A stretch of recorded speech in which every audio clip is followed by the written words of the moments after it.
તો સુરતમાં કોરોનાની પીપીઈ કિટ ફેંકી દેવાતા સવાલ ઉઠ્યા છે।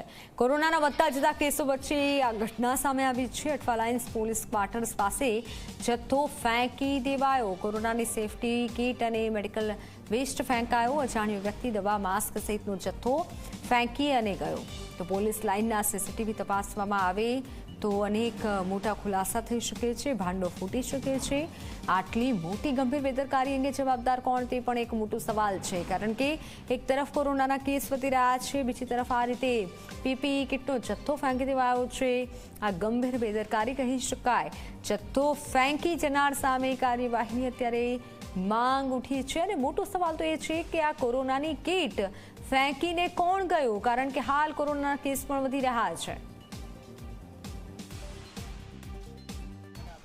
સુરત સહિત સમગ્ર રાજ્યમાં કોરોનાના જે કેસો છે તે ધીરે ધીરે વધી રહ્યા છે। આ વચ્ચે સુરત પોલીસ હેડક્વાર્ટરની જે પાછળનો જે ભાગ છે ત્યાં પીપીઈ કિટ, દવાનો અને અન્ય જે મેડિકલ જે સામાન છે તે બિનવારસી હાલતમાં કોઈ અજાણ્યા શખ્સ દ્વારા ફેંકી દેવામાં આવ્યો છે। આપ સીધા દ્રશ્યો જોઈ શકો છો, જે વપરાયેલી અને અનયુઝ જે પીપીઈ કિટ જે છે તે અહીં ફેંકી દેવામાં આવી છે। રાત્રિના સમયે કોઈ અજાણ્યા વ્યક્તિ દ્વારા જે દવાનો અને અન્ય જે મેડિકલ વેસ્ટનો જે સામાન છે તે ફેંકી દેવામાં આવ્યો હતો। આટલી ગંભીર બેદરકારી જે છે તેના દ્રશ્યો જે છે તે આપ જોઈ શકો છો। હાલમાં પોલીસ લાઇન પાસેના જે રીતે આ દવાનો અને પીપીઈ કિટનો જે જથ્થો મળી આવ્યો છે, ત્યારબાદ સુરત પોલીસ દોડતી થઈ છે।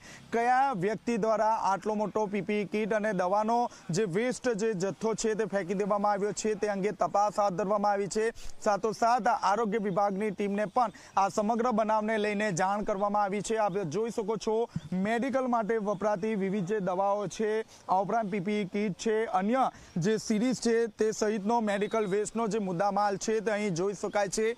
રાત્રિના સમયે કોઈ અજાણ્યા વ્યક્તિ દ્વારા આ જે મુદ્દામાલ છે તે અહીં ફેંકી દેવામાં આવ્યો હતો અને ત્યારબાદ અહીંથી નાસી જવા પામ્યો હતો। પરંતુ બીજે દિવસે સવારે જ્યારે સ્થાનિક લોકોને આ વાતની જાણ થઈ ત્યારે ખાસ કરીને પોલીસ કમિશનરને પણ આ અંગે જાણ કરવામાં આવી છે। સમગ્ર બનાવ ખૂબ જ ગંભીર છે અને હાલમાં આ વ્યક્તિ કોણ હતો અને શા માટે અહીં મેડિકલ વેસ્ટનો જથ્થો ફેંકી દેવામાં આવ્યો છે તે અંગે તપાસ હાથ ધરવામાં આવી છે। કેમેરામેન વિજય બેસાણી સાથે ચેતન પટેલ, ઝી મીડિયા, સુરત।